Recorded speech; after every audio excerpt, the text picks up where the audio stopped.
Hi guys, make sure you subscribe to my channel, Timothy Tucker, Dr. YouTube Tucker.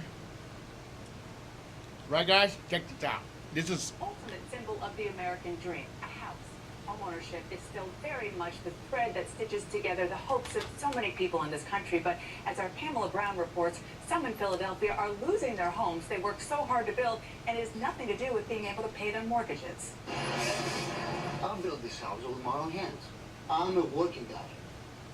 I work every day, 6 days a week, 7 days if I have to.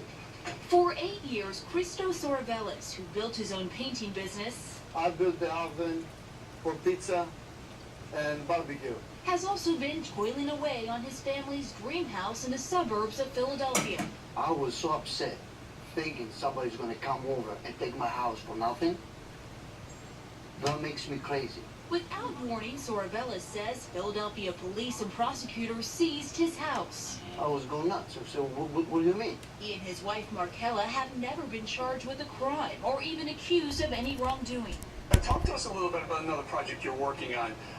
It has to do with civil forfeiture. Tell us what that is.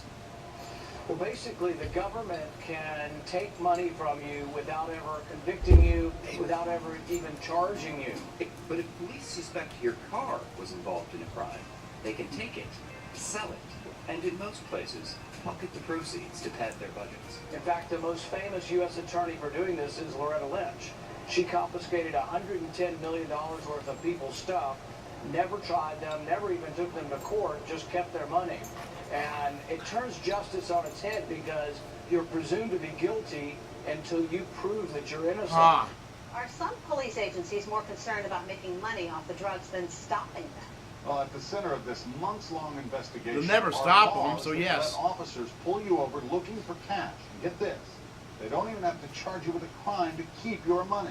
A tractor-trailer stop for a traffic violation leads to a search and the discovery of large blocks containing almost $200,000 cash that officers keep on the suspicion that it's drug money. In fact, Interstate 40 has become a major profit center for Tennessee law enforcement, with officers stopping and often searching out-of-state vehicles. Is it okay that they It's because of a state law that lets them seize money like the cash shown in these police photos, simply based on the suspicion that it's linked to drug trafficking. If an owner does not take legal action to get the money back, the agency gets to keep it all. I mean, this is really highway shakedowns coming to the U.S. The reason why I stopped you was you're coming outside your lane of travel. I don't know if you're sleeping or you're not drinking, are you? So what was the reason for the stop? I think he said he crossed the line, weaved over.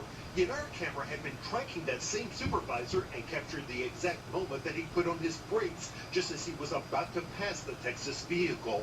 As you can see, it's squarely between the lines. For almost 2 minutes, the interdiction vehicle trails the SUV. And while the officer himself is all over the road, That car wasn't weaving. The tape, it was not weaving. It did not cross the line. You're right. he never weaved once, did he? No, he stayed within plane of traffic. Hey, how are you doing today? Get your lunch sleep.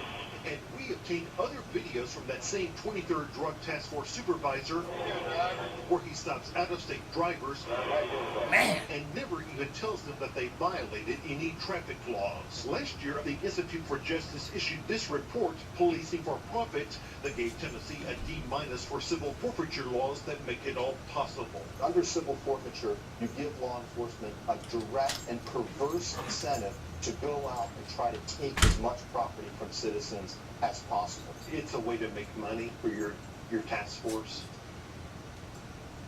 honestly.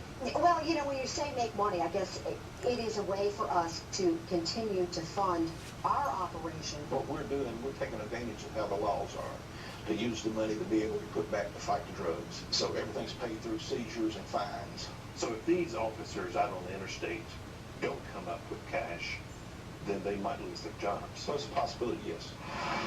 Out here on the interstate, interdiction officers have a choice. Conventional wisdom is that the drugs come in from Mexico on the eastbound side, but the money goes back on the west. We spotted both the 23rd and Dye staging time and time again with their backs to the drug side. In fact, a review of daily activity sheets kept by the 23rd discovered that when officers noted the location of their traffic stops, there were 10 times as many on the money side. We want both sides of the road worked. It looks like that they're not concerned about stopping the drugs, that they just want the money. But that's what it looks like. That's how it is. Case. And that shouldn't be the case, but that's what it looks like. It shows that the police are really focusing not on trying to get the drugs, not on trying to enforce the drug laws and stop that flow throughout the country. They're focused on getting the money. Law enforcement authorities say their goal is to hit the drug traffickers in the pocketbook, which undoubtedly they have. But some people have hired lawyers after their cash was taken, and sometimes after months and months of litigation, judges have ruled that the money really never had anything to do with drug dealing at all.